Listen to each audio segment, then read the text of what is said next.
Welcome to Soulful Latte podcast, a weekly conversation between two sisters to help us and our virtual friends online, like yourselves, grow in life and in faith. We're your hosts. I am Qudsiyah. And I'm Samia. Welcome to episode 7. Today we're talking about why when it comes to doing things and the importance of setting intentions. Intentions can set a mood for something. This might seem a little close to home after just celebrating the beginning of New Year just not too long ago.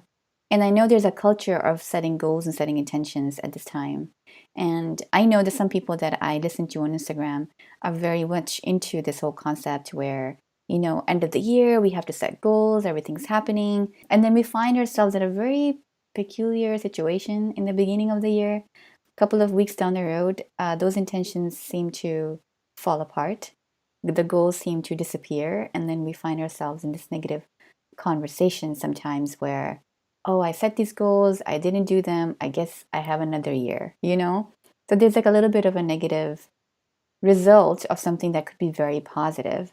So today we wanted to talk about how those things can be positive and the power of intentions. So Qudsiyah, I see intentions as being the backbone of everything. I think that if we set everything into motion without having proper intentions, that eventually we'll just be lost. What are intentions to you? Honestly, the first time I came across the concept of intention setting was probably 2 years ago. And before that, I don't think I've ever set resolutions. I tried one time, actually, because everyone around me was doing them, but I think I just gave up after 2 weeks. And I did feel bad about it. You're right. Knowing your why when you do anything really, really solidifies the action. And what I find really beautiful is that intentions is at the core of Islam as well. Everything requires an intention to beautify the act. And what's different between two people doing the same thing is the intention that they have. Two people could be giving to the homeless, but the only thing that differentiates those two things is the intention that they have. And that in itself can tell us how powerful intentions actually are. Knowing your why when you're doing things really helps pull you along when you have setbacks, which inevitably we do. And about the setbacks, actually, I read an article today on Forbes, and they talked about what happens when a person experiences a setback, and that actually releases these chemicals in your brain, which causes a stress reaction. So as soon as you have a setback and you kind of focus on it, your body reacts as if that's like the end of everything. That diminishes the person's ability to actually fulfill that goal that they wanted to begin with. And so that is so important because if we talk about that setbacks and we look at them as the end of everything, then your body thinks that it is. But when you're looking at the intentional aspect, then you can fall back on that. It's like, why was it that I started off? So instead of focusing on those setbacks that you may have, just go back and say, why was it? And I feel that that why needs to be bigger than this world for the goal to be beneficial. The entire idea of intentions being part of our faith is that if you make the intention with aligned mind, then you are putting barakah into something. So when your intention is involving Allah, then it invites that barakah in it anyway. Have you read the book by Productive Muslim by Muhammad Faris? Yes, I love that book. We really enjoyed that audiobook on our long journeys, and he speaks so much of barakah and physical productivity and spiritual productivity. It was a really good read. So Qudsiyah, you mentioned that you had work on resolutions before and they did fall apart. What are some reasons you think that it didn't go through? Why weren't you able to stick to your resolutions? Honestly, I think I did them because everyone around me was doing them so much and creating such a buzz around it. And I never really thought about why I was setting those resolutions and the meaning behind each resolution. For me, it almost seemed like I had to look at my life from an outside perspective, pick the things that were broken, and kind of write down everything I needed to do to fix them. I felt like it was a very harsh approach for myself, and I just didn't think about the reason that it would be beneficial for me to do these things. So I think that really led them to break down as soon as they did. I read an interesting difference between resolutions and intentions, although, of course, some resolutions can be intentional. but I'm referring to the traditional type of resolutions. And it was saying that resolutions are more fixed on an outcome. An intention setting is more about what you want to create, who you want to be, and what you want to contribute to. And it's also about how you carry yourself through the days. So it's more internal to the person that you want to be. And behind that is meaning and purpose rather than a fixed outcome. So it's a lot more expansive, a lot more like longer lasting, and a lot bigger than a fixed outcome where if you don't achieve that, then you feel really horrible. So when you are setting up some goals and you know the reason why you're doing it, I think it really helps when suddenly you feel like there has been a shift. Because I know I've been there when I am like, okay, I'm going to do this right now. This is what I want to do. And then suddenly life situations happen, or, so many things can happen that get in the way of it. I find that if I know my why, then I can go around it with much more efficiency. Because I'm like, okay, my real reason for going on this path was to do this. Then there are other ways to achieve that too. So I was listening to something yesterday and they were talking about living a life that is meaningful.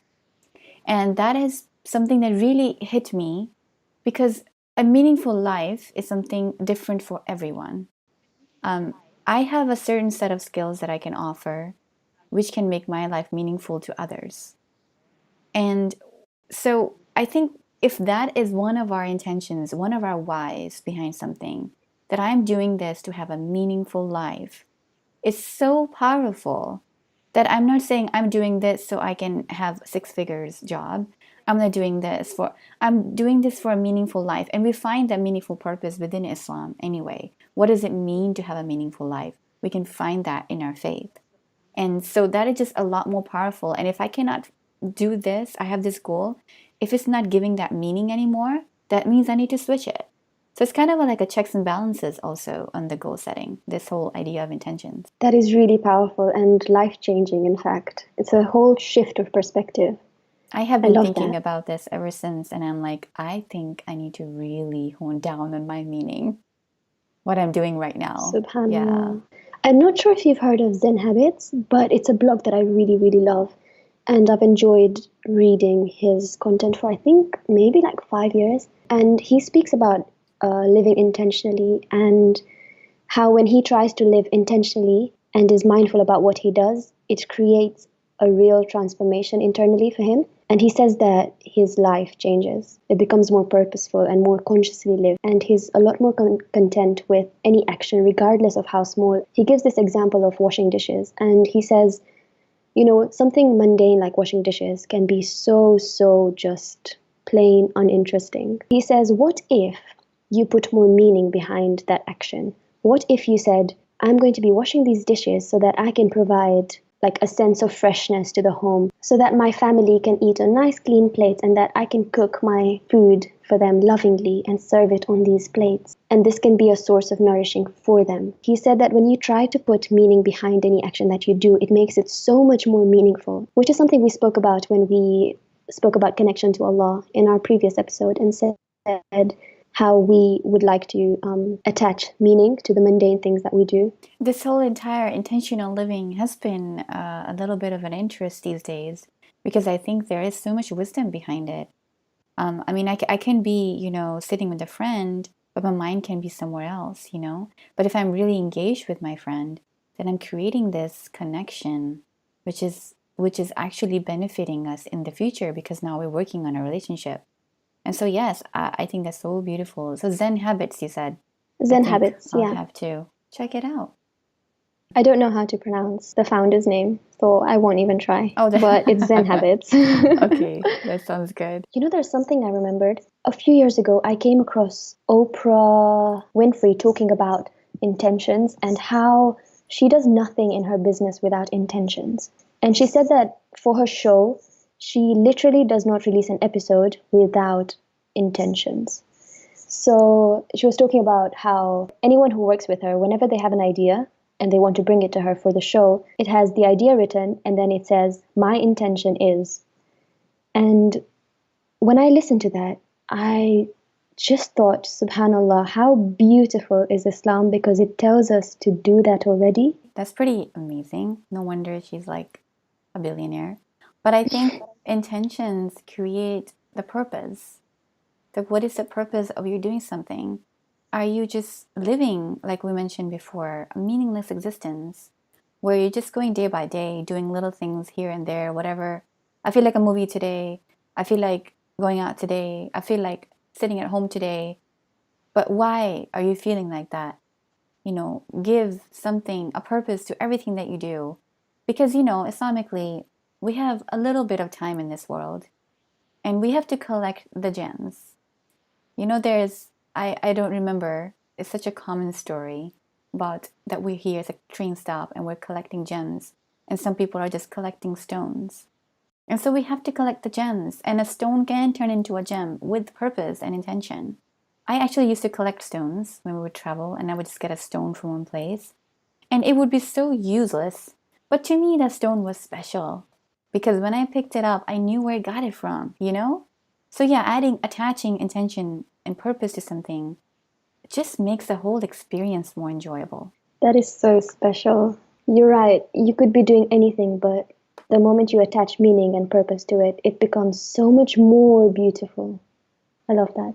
I know that I've been contemplating on the intentions that we set for this podcast, actually. And we've been talking about if we have to re-record a few things, then that's fine, because what's important is that we're meeting our intentions with sincerity. Well, I feel confident in saying, Qudsiyah, that we probably won't have to record this podcast because I think we cover some beautiful topics and we talk about things that were very relatable.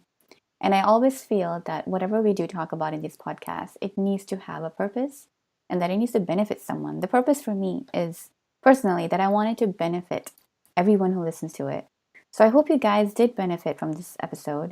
And you know what's really beautiful is that as you guys are listening to this, Samia and I are actually growing with you through this podcast as well. That was in the beginning of our intentions for sure, to grow together. I remember that. And I know we talked about it on Instagram as well. So talking about a purpose for the podcast and everything, has there been anything that you've learned from all of our episodes so far in which you have benefited from that has really impacted you in a way that you didn't expect it to be? Or maybe something that you heard and you've been thinking about it, kind of mulling it over in your mind. Please do share that with us. This is our second last episode of the season.